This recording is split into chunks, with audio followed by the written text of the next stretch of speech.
Welcome back to the midweek edition of the Entertainment Roundup. I got some stories to talk about.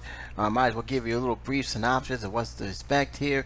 The projared situation, there is an update. I've seen the video talking to the man himself, something that I actually was hoping he would respond to. He did. I will talk about that. Dave Chappelle, a little bit of a controversy with his stand-up. I will talk about that and how ridiculous that is. Tom Holland actually said, "Don't worry, Spider-Man, it's in good hands." This is coming from the actor who will soon be playing the Spider-Man the longer than anybody has ever played him, bar none. And my thoughts on AEW and WWF and why this little so-called Wednesday night war between the two wrestling organizations, particularly with NXT, is pretty much a good thing for fans, and how this little rival can make the wrestling better for everybody involved. So I'm going to get straight down to it. But first, I do need to address the projared situation. I did not expect really to talk about it, but since he did finally respond, it was a long, drawn-out video, but a very well drawn-out video of him explaining himself.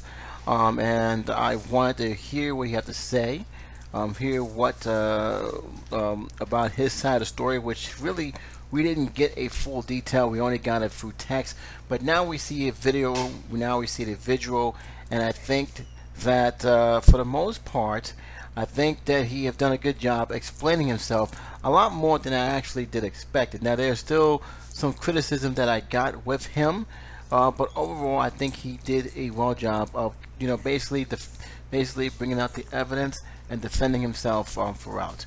Now let me get straight to some of the things I wanted to address and make it very, very clear, because I don't think people was very clear on what and what my blog was, because I did make a blog about this. It was because I was actually really angry about how this situation was unfold. But it was a blog basically addressing the seriousness of the allegations, not much of anything else that was going on. Because I'm going to explain this here. When I look at YouTubers or news stars, I always have this in my head that what you see on screen, what you see on your computer monitor, what you see in concert or in a sports venue, whoever they are, they may not be the same as you may think in real life. So hearing projared going through this situation with his ex-wife, and I didn't really care for it. I didn't care about his fiasco. Personally, I would not have announced the breakup live like that. I would have kept it private. I think that's something that it should have been stayed private, but he chose to do it, and needless to say, it blew up badly in his face. This is something that he probably could avoid if he just basically kept it private, but he didn't, and of course we have that. But despite all that, despite all the harsh criticism we got with him and how he treated his wife, I still felt this is between him, his wife, and the third party. I didn't really care about that. I didn't really care about the fact that they found projared's pictures of him dressing in a Sailor Moon outfit. To each his own, fine, that didn't bother me. What concerned me, and what still concerns me, were the allegations that he was sending nude pictures to underage fans. That bothered me. That concerns me, and that's something that that I think anyone, especially those with children, has to be taken seriously. This is something that you don't make those allegations and just basically just throw in a whim. And what angered me more was, as the days go on with this whole drama was going on, it seemed that people forgot about the allegation and were just focusing on this feud, this very bad breakup between him and his wife and his ex-wife, and seemed to have thrown out the fact that there was actual serious allegation involving him as well as whoever party was involved. And I felt that was lost in the shuffle. So when I made that blog, I made it not to basically be one of these drama drama channels or drama people who post blogs to stir up trouble, but to remind you, hey, all due respect, everything that's going on between him and his wife is irrelevant compared to the allegations that two people had made on this situation. I felt that this something the cops need to get involved, as well as other authorities, to to investigate what this is, because you just don't throw that kind of allegation out there and just basically just brush it on the side. And that was my problem. It was slowly being brushed off to the side, and people just pay attention to this drama for entertainment. There's nothing entertaining about showing new photos to underage subscribers. Nothing. And I think that was the thing that I felt that was getting lost completely in this in that whole entire drama situation. I posted it, of course, on Matic Expression. I posted it also on Reddit, which another person did respond, and we had a very good conversation. He felt was more on the side, really on the side of projared, in the sense that there was more to the story than meets the eye. Stuff came out, which I did notice, that shows that the people who are making these allegations are not what they're all saying to be. They're not being as honest as they think. And of course, these updates came into play about how it seemed like there was stage and he was being set up, but the damage was already done, because frankly, he lost millions of subscribers. He was basically cut off from normal boots, and we haven't heard anything from projared, so it's very hard to say who to believe. But one thing is definitely certain: he did try to respond on basically on Twitter and other social media, but he never really made a video. And I was very much doubtful he ever will make a video. He made a video. He made a video no less than 48 hours ago. And I've seen the video. And I must say that I'm kind of glad he explained why he didn't respond earlier. And I'm going to talk about that. He admitted his fault in the situation, which I'll definitely talk about that. But he did a good job of bringing out evidence and basically, showing that, hey, not everything what it seems to be. These people are lying, and he basically showed proof of that. And it does lead me to two things. One, will his ex-wife make a response video or make a response through Twitter? Will the people who made his allegation make a response to Twitter? And also, very importantly, how will the courts play into this if, in fact, he is basically seeking legal action? Because here's the thing. When he started out the video, he made it very clear why he couldn't respond, because, number one, he was seeking legal advice. And it makes sense for him to do that. I mean, you got to understand something. When it comes to something like this, if a sense of defamation of character or slandering is being involved, and he was looking to sue the people involved, most likely sometimes a lawyer would advise, or even the judge would get involved in saying, you can't talk about the case outside the court. It can be a gag order, or the lawyer just may advise it's not a good thing, because anything you say and use can be used against you in court, or you may give out a key in the situation that we can use against the people who are accusing you in court. So it's never always wise to go publicly or say anything about this. It's not just for his case, but a lot of cases that deal with something similar to that. They always have either a gag order, or just basically lawyers advise, don't talk about the case outside of the courtroom. And it's perfectly fair and it's perfectly normal for that to happen. So I can understand from what he was saying, and especially the people he was talking about, that he couldn't talk about it right away. It gives a better explanation. He also addressed about the new pictures, about him sharing new pictures, and he basically plain out admitted that yes, he was doing this. He said that he was done in a safe environment, and that he was done with consenting adults, and he felt no shame to it. He also admitted that it probably wasn't the wisest thing to do, that it was a bit wrong, a conflict of interest, an imbalance, and pretty much he is aware that he shouldn't have done it, and is going to be more cautious and more careful what he does moving forward. Now let me explain this. Personally, I think he should never have ever explored the idea like that. I really don't. For the simple fact is, one, you open the door for this to happen. Let's keep it real. All right. And two, you don't really know who is on the other side. All right. I don't know. And he didn't know, as well as anybody else who attempted to do this situation. My person could have said he was 18.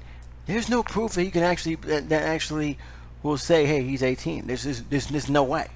And that's the thing I don't think people understand. Anybody can lie about their age on the internet. It's not that hard to do. All right, unless that person is willing to show their ID front and center, which they're not going to do. You can't assume that what they're saying is actually truthful. He did show a screenshot of the conversation, which states he did ask for the age, which is something that will refute what the other persons were saying about he didn't ask for his age and he was okay. He definitely asked about that. We see it there. But I think the thing we need to, whether they was or truthful or not, I think the thing you need to understand is that again, you never know who you're talking to on the other side, unless you actually truly know the person you're talking to. You know, you talked to them, you saw them face to face.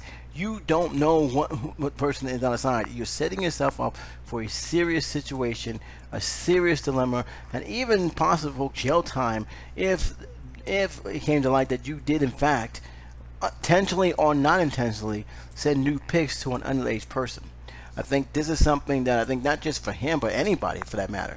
And also keep in mind, and I said this in my blog, there are actually certain states that if you send nude photos, whether it's consensual or not, depending on the person's age, depending on depending on how graphic it is, that can be termed to a sex crime.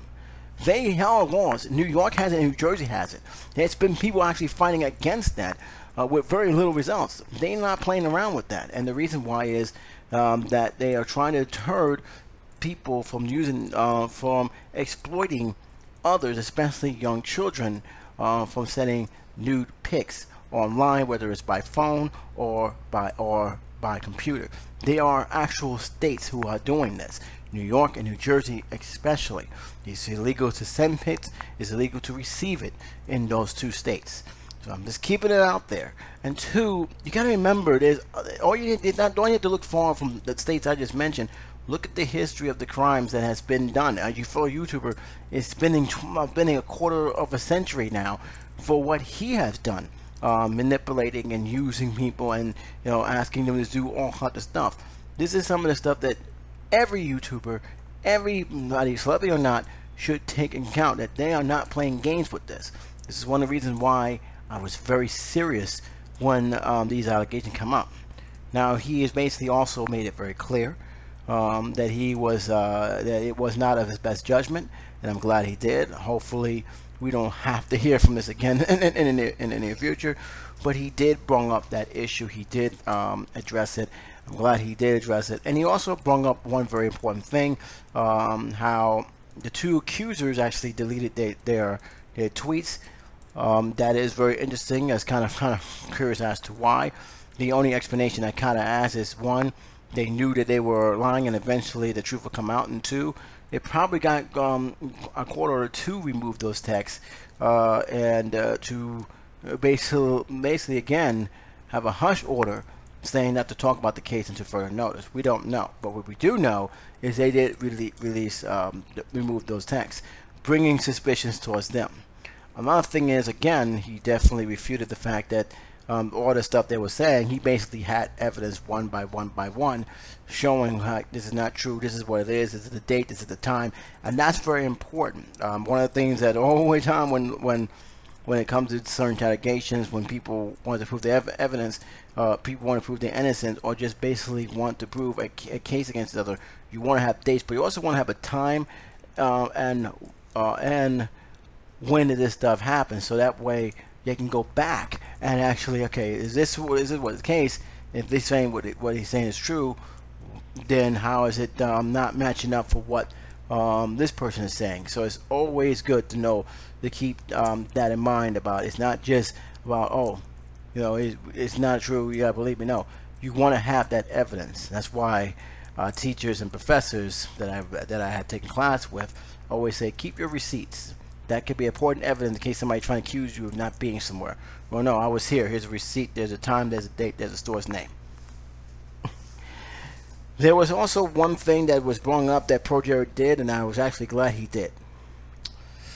I was very, very happy he did. And he's pretty much, out of all the people he was the only one that actually asked that question. And it's a very good question. And this is something that why I was kind of getting a little upset when this drama was spiraling out of control. And that is, if he committed such a heinous act, if he committed this crime, why did the two accusers not report to the police? Why did they went to the Game Grumps? The Game Grumps was former partners. They collaborated a couple times. Why did they went to them? You would think that they would actually go to the police first and file a police report, show the evidence to the police. Why were they not being talked about? And it was a very, very strong and very good question to have. I say strong because, number one, I always ask that question, especially when it comes to organizations, when they hear something about abuse and they're being told about it and they don't go to the proper authorities because this and that. And I always say to myself, I don't think that's an excusable situation. I always look at Penn State. They never went to police. They never went to the proper authorities. It didn't help him in the long run. The person continued doing what he's doing, and then not only did a lot of people's reputations and careers were ruined because of this, because they refused to go to the proper authorities, but the whole entire school pretty much was all but left in ruins. They just started to recover from that. It's pretty much like 5-6 years since that whole scandal happened, but they're just slowly recovering. But they will never be looked at the same again.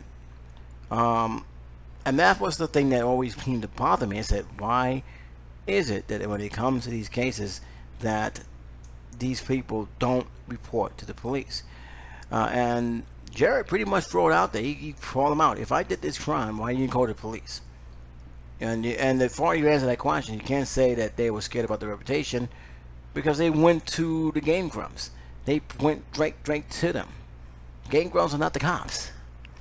So it's a very, very, it brought out a very interesting question about that. And I'm very glad he did, because again, it was one of the things I was asking. Why are the cops not involved? Why is nobody really saying to talk about authorities? Why was this being put to the sideboard, and why I'm focusing on something that I truly don't care about? Like I said before, their marriage is not my business. What Jared do and dress on his spare time when they do counseling, not my business. But when it comes to children's safety, it's everybody's business. Regardless if you knew the person or child or not, it's everybody's business, and everybody should be concerned. The drama that was going on is between husband and wife is not. He also said something early on that he said that people didn't want him to talk about it. I say, no. I'm glad he talked about it. All right? Because they spend most of the time harassing him, probably doing death threats about him, probably making videos about him, and him not saying anything only going to just further escalate his guilt or make people think that he's guilty. Him coming through like this, I think, was the right thing to do. Now, my overall feeling of the whole thing is that I think there was a lot more than what it was. I think there was a lot of vengeful tendencies between him. I think that's without a shadow of a doubt. However, I feel that projared in many ways did bring a lot of this on himself. And I think that him, inviting that type of style to he opened the door to that type of style of express himself in that manner. I think I don't really understand why would you want to do that, especially in your position. But I think it hurt him in a way, because a lot of people, from what he even said, was upset that he had left himself open to that more so than the allegations. How true is that? I don't know. but it did leave people in an uncomfortable situation, especially those who feel that he was wrong. They had to back up because they got blindsided by all the stuff that was being thrown at them that was actually clearly in the internet, which doesn't go away. Once it's there, it's there. There's no turning back on that. And I feel that was was a mistake on his part. And I think he would. I'd be stunned if he tries that again. But it is something that I think that he basically brought a lot of drama on himself, more so than anything else. Again, I think there were people who were vengeful. I think his ex-wife was. But again, I'm not going to get into his ex-wife, because again, I think that's between him and her. I just like the fact that they had a polyamorous relationship that's between him and her, and I'm not going to get involved in that one. Again, if there is a lawsuit involved, it wouldn't shock me. And I tell you why. Because again, if he felt that he was wrong and he felt that his career was wrong, which it was, he probably will have a case. But it all depends on how deep he's going to. Keep in mind, he's not the only star who had this situation happen to him. There's another star who's also going for the same thing, who has filed a defamation of character lawsuit, who is fighting this lawsuit. There's been a lot of delays, and one of the main key issues is they said they got evidence which they haven't showed in court. And anytime when you have that situation when they said we'll show it at a later date and still don't show in court, that's a telltale sign that yeah, they lied, and they're just trying to stall, hopefully to basically broke him out of continuing the case.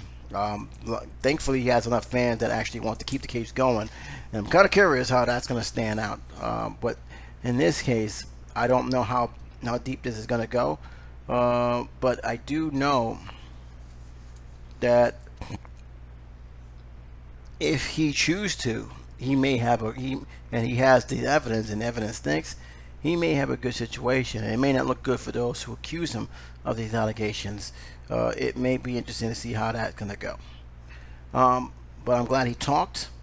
I'm glad that he brought some stuff to light, and I wish him a speedy comeback if he can come back from this. Again, this was a very emotional roller coaster ride for him.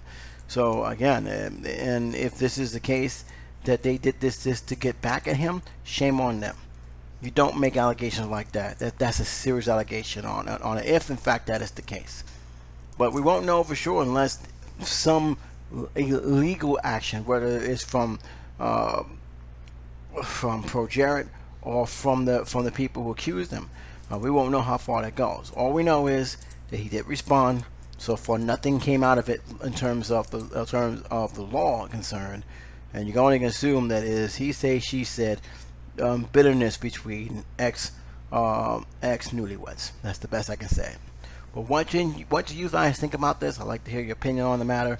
I'll just go without further ado. I'm going to go right straight to the next topic because I do want to talk about it.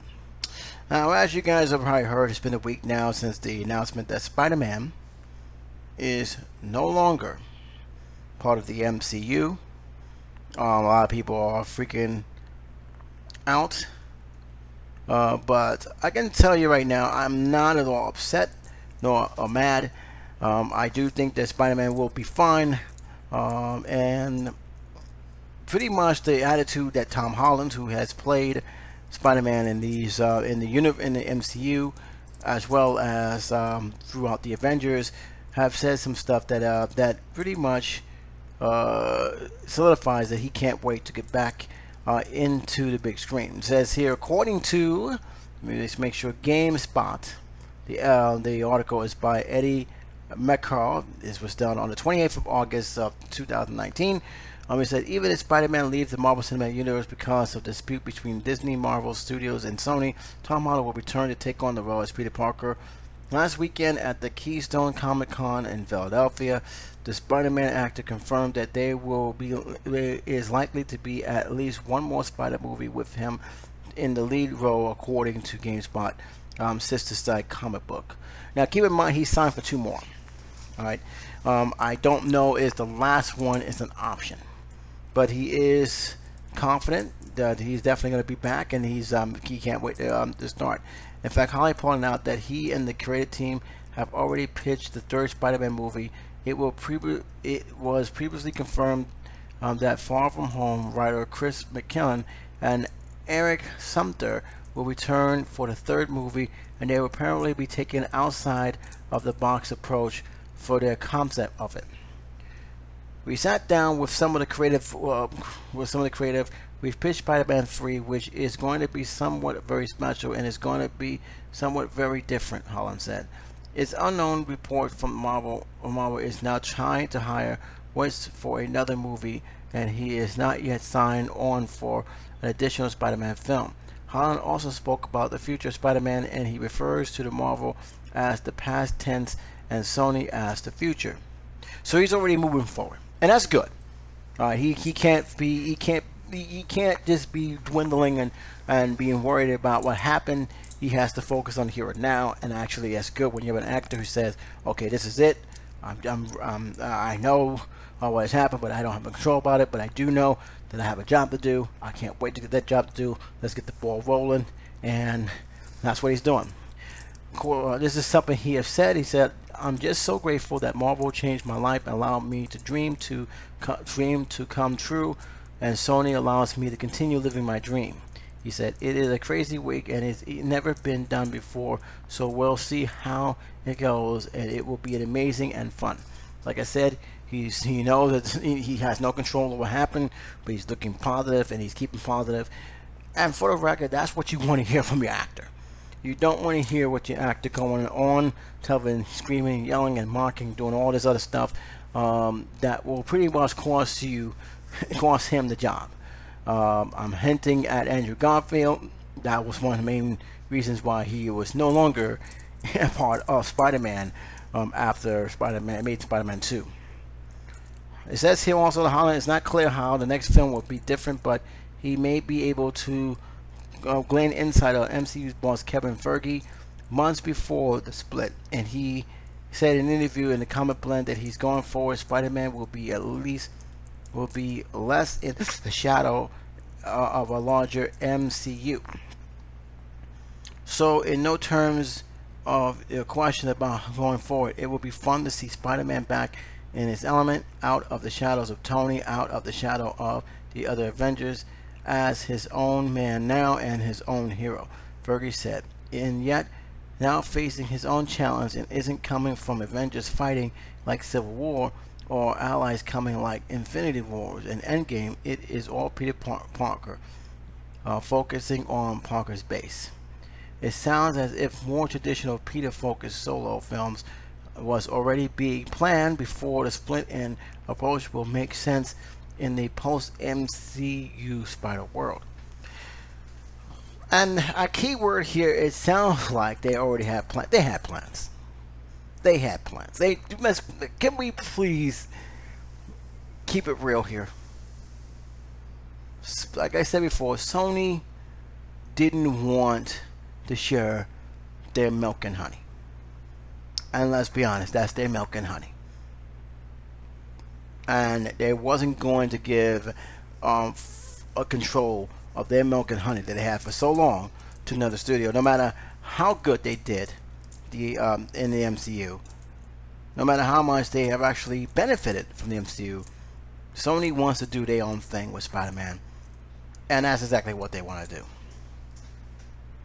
Before I can move on with this situation, and like I said before, it doesn't really much to say except I applaud the actor for saying all the right things. He didn't sound discouraged. He didn't sound angry. He seemed to be ready and seemed to be focused, and that's good. All right, but I will want to address one thing, and that is the whole entire Spider situation. A lot of people was upset. A lot of people said I felt I was wrong. I will, if you ask. If you want the link to the article, I'll leave the link. But a lot of people have said that it was the opposite around, and I don't recall seeing that when I was doing this whole entire thing. I may have misread it, but according to what I said here, it says the Marvel rated team was doing 100%. Disney was going to keep the the rights of the merchandise. And let me just make sure I'm reading it again. And Disney was also getting 5% of the deal. Now, I said earlier, and I made this clear, and I'm not backing away, that it made sense if they want to go 50-50, because again, Marvel, Disney was actually, let me be clear that they was actually doing most of the work in terms of production.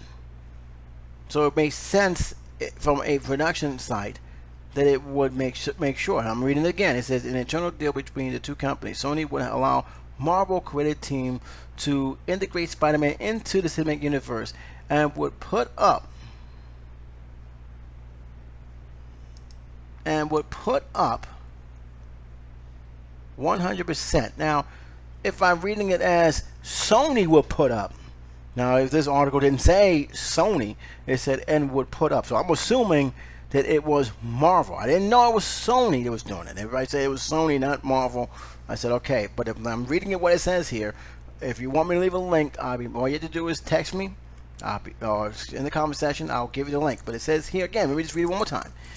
An internal deal between the two companies. Sony will allow Marvel creative team to integrate Spider-Man into the cinematic universe.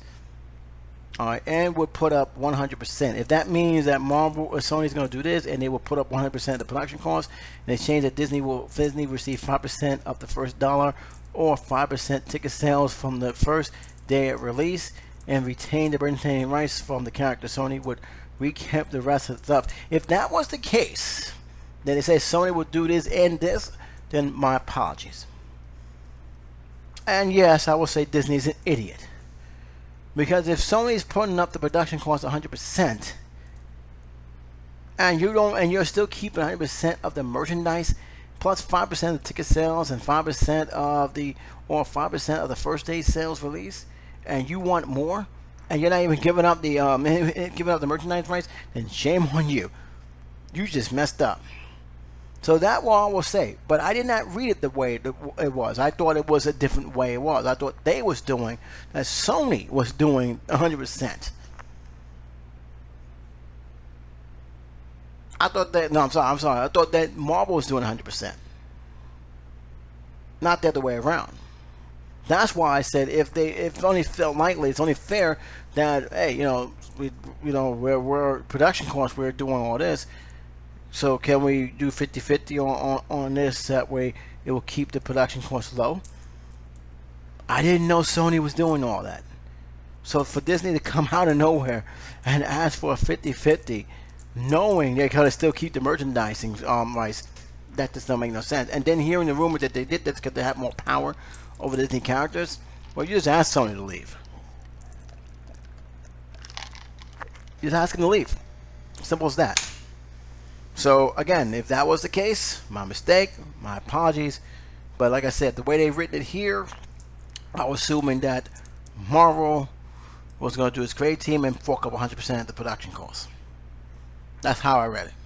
My mistake, if that's the case. Dave Chappelle. Let's get to this third story here. I find it kind of funny that BuzzFeed is actually getting on Dave Chappelle's comedy. I find it insulting and kind of in many ways, because look, let's be honest, I haven't even seen the comedy show. I don't need to see the comedy show because, again, I've seen other comics, black, white, some more offensive than others, but it's all for laughs. That's all it is. It's all for laughs. They get a reaction. It's shock value. The same way as I see Howard Stern, Opie and Anthony, or a lot of shock jocks out there. They do this for shock value, for comedy. They're not meant to be PC. That's why I don't get mad at Howard Stern, because I know what he's doing. I know how he's doing it. Even when he's using the N-word, I know he's there to get some shock. He went to Petey Green dressed in blackface. It's all shock value. That's what they do. You may not like their style of comedy. It doesn't really matter. It's not your taste. It may be someone else's laughter and someone else's joy. That's how I see it. Alright? And this is one of the main reasons why I feel personally that this SAW social justice thing, being PC, is going way too out of hand, especially in entertainment. Alright, comedy has never been PC, no matter who they are. I can give you a lot of names: James Foxworthy, Larry the Cable Guy, Red Fox, Bill Cosby, Richard Pryor, Eddie Murphy, Dave Chappelle. There, you want me to go further? George Carlin, Bill Burr. These guys are comedic geniuses for a reason, and that's because they wasn't PC at what they were saying. They wasn't careful of who they offend. They said what they had to say, and it was all for laughter. And if you took offense to it, then it wasn't for you. Paul Moody was probably the most offensive one out there, and he said it right there. This is all about laughter. You can't laugh you only laugh with one group of people. You can't take it when it hits you. Who's the hypocrite here? All this comedy. Now again, if anything, it may want me to go order Netflix just to see his comedy out, to see what he had to say. That's basically what it did. So I don't get the point about why all of a sudden it's offensive. Where you been 10 years ago when he was doing this before the Dave Chappelle show? Where were you when you were in the Dave Chappelle show? Where was all this nonsense when Red Fox was doing? Don't give me this crap about, oh, well, the times are different. No, it's not. Comedy's always been political satire. Comedy's always about, about sharing their experiences. Comedy's always about dealing with the stuff that's going on around them on a day-to-day basis. And whether you agree or disagree, that's what really comedy is about. It's about pain. It's about experiences. It's about pleasure. It's about social satire. It's all of the above. And like many things, some may offend you, but others is comedy genius. That's how I see it. And I don't think Dave Chappelle should owe anybody an apology. You remember, again, you don't have to agree what they have to do, but comedy is not about whether you agree with what the man said or not. Just not. And people need to calm down. These social justice warriors need to calm down. There are other things I'm more concerned about than Dave Chappelle's comedic hour on Netflix. Trust me, there's a whole lot of stuff going on. Especially in today's political climax, with the presidential election just around the corner. I'm more concerned about that than what Dave Chappelle says about the president or anybody on his comedy show. Period. End of discussion. Now let's get on to the final stuff in there in this midweek show, and I'm going to close it out with this. I know some of you guys may not be wrestling fans, but to me, I have to talk about it. AEW, WWE. In case you guys don't know, AEW is a new wrestling organization that will start their TV tapings this October. They have a pay-per-view coming up this Saturday, simply titled All Out. And for me, I'm very fascinated about this because, again, I was out of wrestling for a good 5-6 years. I have not caught up with the stuff that's going on. I didn't really care, and largely because of the fact is that wrestling seemed to go out of favor for me. It wasn't the same wrestling that I grew up with, and frankly, I didn't miss it. Didn't mean I was out of the loop entirely.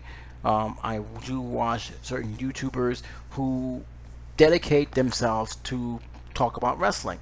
Wrestling with Regret, with Brian Zane, love him.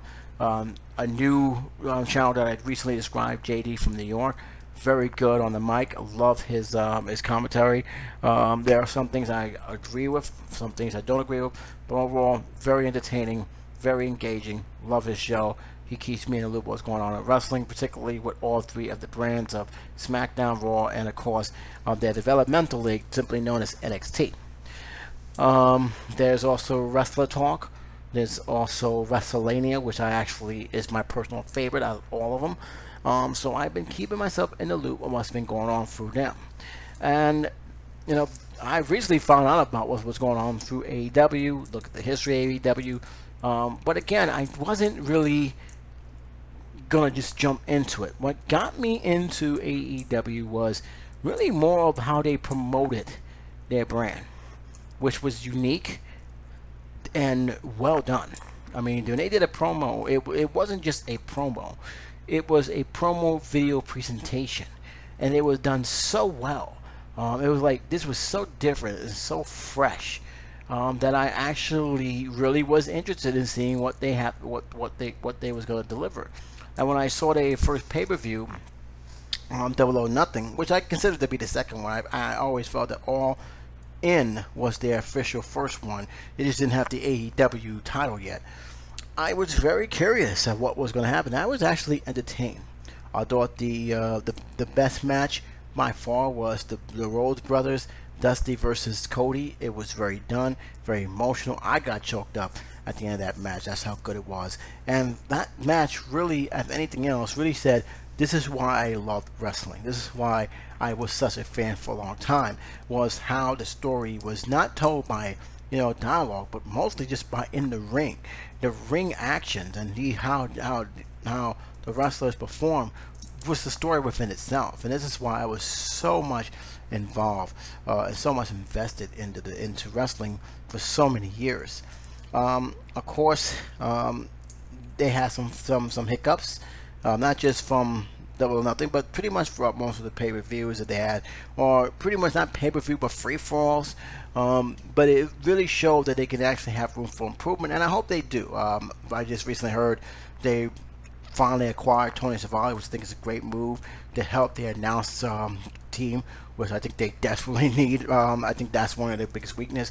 None against Jim Ross. I thought Jim Ross was okay, and I thought the guy with the mask, whose name escaping me, once I get more integrated about him, I thought he was fine. But the third guy was very, very difficult to listen to. I think I'm not the only one that came to that vote. I think the lighting, I think some of the stuff that was shown definitely an improvement. But overall, I felt they actually got me back in. I was really, really hooked in, and I really feel like a fan again. Now, here's the funny part. Because what AEW has been doing, I'm actually was curious again what WWE was doing. I was wondering what they was doing at Raw, and I was involved with what they was doing with the 24/7 title, which is the worst title I've ever seen in terms of design. But R-Truth made it fun to watch. So I was actually getting back into, okay, well, this is what AEW is doing. What is WWE is doing? And the stuff I've seen reminded me why I left wrestling to begin with. Man, oh man. But the funny thing about it is, I think despite what you may feel about both organizations, I think this is a great thing. And I think this is something that I think Vince McMahon, even though he doesn't want to admit it, I think this is good for Vince. I think this is good for the organization and the wrestlers. I just think this is a very, very good thing. And the funny thing about it, I had to think long and hard on something, because here's the thing. AEW is not the only wrestling organization in town, or WWE. There are other wrestlers out there. Other wrestling organizations. There's New Japan Wrestling, which I'm getting involved with, which I'm actually liking. It's a totally different feel, but I'm enjoying it. There's another wrestling which accidentally I got involved in looking at from time to time because of AEW and the controversy behind Tony Schiavone when he first showed up as just doing a favor for Cody. I didn't know he was involved under the wrestling organization simply known as Major League Wrestling, LLL. I didn't know there was even a wrestling school in New York called House of Glory. All of this because of what's been going on with the two wrestling factions. And it made me scratch my head a little bit, because again, they're not the only ball player in town. And despite the fact they said it's going to be an alternative to all the stuff you've seen before, in all honesty, I don't see any different than any other wrestling organization I've seen. I'm being honest with you. I'm keeping it real. Don't get me wrong. I'm liking what I'm seeing, what AEW is doing, and I'm looking forward for more. But it's not like anything I've seen in the past, or from what other wrestling organizations are doing right now. So I had to ask myself, why is this wrestling organization, which is brand new, which hasn't even got a television done a television episode yet, what makes them stand out from all the others? Well, it's just one thing: the cons. The cons are the main reason why AEW can stand toe-to-toe with WWE. The Khans are billionaires. They own sports venues. The Jacksonville Jaguars, as well as the soccer team across another continent. There are not some wishy-washy millionaires. These guys have power. They got juice, and they got lots of money. And with lots of money comes lots of influences. That's why they're able to get a deal from TNT, because look who's backing them. And yes, that's a big deal because number one, the one thing that Vince McMahon had against all the other independent wrestling organizations is that he can able to buy as many wrestlers as he can. As a wrestler becomes a free agent, well, come over here in WWE, or we'll pay you this amount of money, whether they use them or not. That's the whole other thing that people get mad about. These guys get paid a lot of money and they hardly got any exposure time, and that's been WWE's weakness for years. That they got too many people in their roster, and a lot of the time they just, thinking they dumb doing nothing. They're collecting a paycheck, but they're really doing nothing. That may change because of who's backing AEW, and that's the thing. Look, I like Ring of Glory. I do watch it from time to time. Impact surprisingly has gotten better. Now that they stopped with all that nonsense they was dealing with and actually focus on actual good wrestling and actual good talents. But the one thing the Ring of Honor do not have, or Impact Wrestling, or MLL, or the other wrestling organizations that's out there, they don't have that financial backing or resource as WWE has. And that's been, giving all the small wrestlers this advantage. Another thing, they don't have the television exposure like WWE had. They have a global television presence, and that is what WWE has always had an edge over everybody else. That could change because AEW has someone who can play a strong influence. Also, AEW has done a better job in terms of promoting and streaming is concerned. I think they still got a lot to go on to go with the pay-per-view, but I think that they have done a much better job in terms of that, and WWE's taking notice, huge notice. Again, they've been selling out arenas. WWE has had a very difficult time selling out their arenas. They may sell out the big four, like WrestleMania, SummerSlam, Royal Rumble, Survivor Series, but in terms of the mid pay-per-views, it has been a tour. When you have Raw and they report only 3,000 people showed up, that's a problem. And this is a time where they used to sell out every single week, where they used to get 10 million views every single week. Right now, if they get 3 million, that's an improvement. So this is something that WWE has had a problem. And I think that as long as a lot of it has to do with a lack of true competition. It's not like they didn't have a monopoly, because there were other wrestlers out there and other wrestlers they did pop out. But what they did have was total control of the mass media. And that has been a very difficult thing for a lot of these wrestling organizations to do. They didn't have that mass media exposure or the financial resource to keep wrestlers for a long period of time, especially good wrestlers. It's been a problem with ROH. It's been a problem with Impact. It's been a problem even with New Japan Wrestling. New Japan is the second largest wrestling organization in the world. What AEW have done in this short period of time, in terms of who is backing them, as well as television exposure, yes, that is a true threat for WWE. It is a huge threat for WWE. Now the question that we must all ask ourselves is NXT going to be a factor in terms of the ratings? I'm going to say this right now. I know a lot of fans out there who are huge fans of NXT. And so what I got to say may piss you guys off. But no. I don't think NXT is going to be the answer to AEW. And the reason why is the same reason why Vince McMahon, as well as a good majority of those who are working behind the scenes on Raw and SmackDown, have not acknowledged NXT. NXT has and always will be, unless they change made the business model of NXT a minor league wrestling organization. It was founded as a minor league wrestling organization, a developmental league. And so, unless they plan to change that, which I don't think they will, they're going to continue running as a developmental wrestling organization. And that's the problem, in my opinion. I feel that if Vince McMahon wants to truly go toe-to-toe, he needs to change two wrestling brands he has, Raw and SmackDown. Because no matter what NXT does, people are still going to see, well, what Raw and SmackDown did compared to what AEW did. And rightfully so, because there's two of the top two dogs.